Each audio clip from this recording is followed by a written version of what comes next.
রাধারানী বলছে, হে মাধব, আমি তোমার চরণে অপরাধের অপরাধী গো। আরে অপরাধ তুমি কোন জায়গা কি হয়েছে জানো মাধব?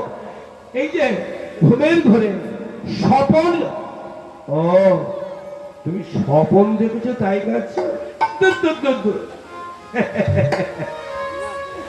রাধে, মনের বিকার হেতু অনেক অনেক স্বপন দেখে। স্বপন কি ঠিক হয়? কথা ঘুটে কুড়ুনি স্বপন দেখে গো।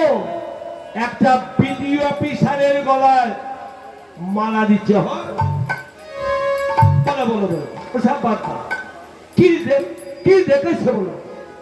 রাধারানী বলছে জানো, এক গৌর বরণ পুরুষকে দেখে, আহা, চাকন চিকুর কেশদা অপরূপের রূপের জ্যোতি দেখে জানো, যে দেহ মনোপ্রাণ আমি তোমায় দিয়েছি, পরবর্তীকালে সেই মনোপ্রাণ আমি তাকে দিয়েছি। এটা কি অপরাধ নয়?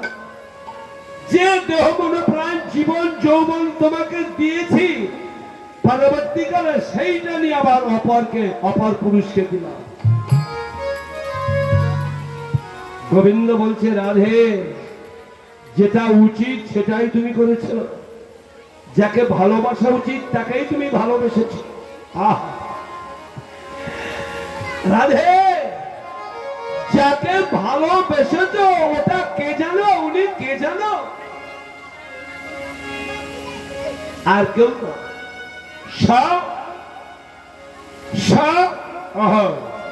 অহং অর্থাৎ সে আমি, আমি সে।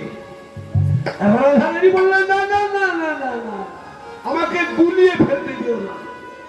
আমি যাকে দেখেছি সে যে গৌর পড়ো। তুমি যে কালো, তুমি যে কালো, সে যে গৌর। রাধে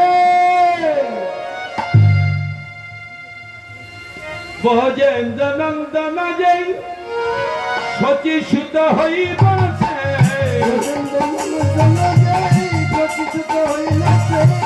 বজেন্দ্র নন্দন জয় সচি সুত হইবছে।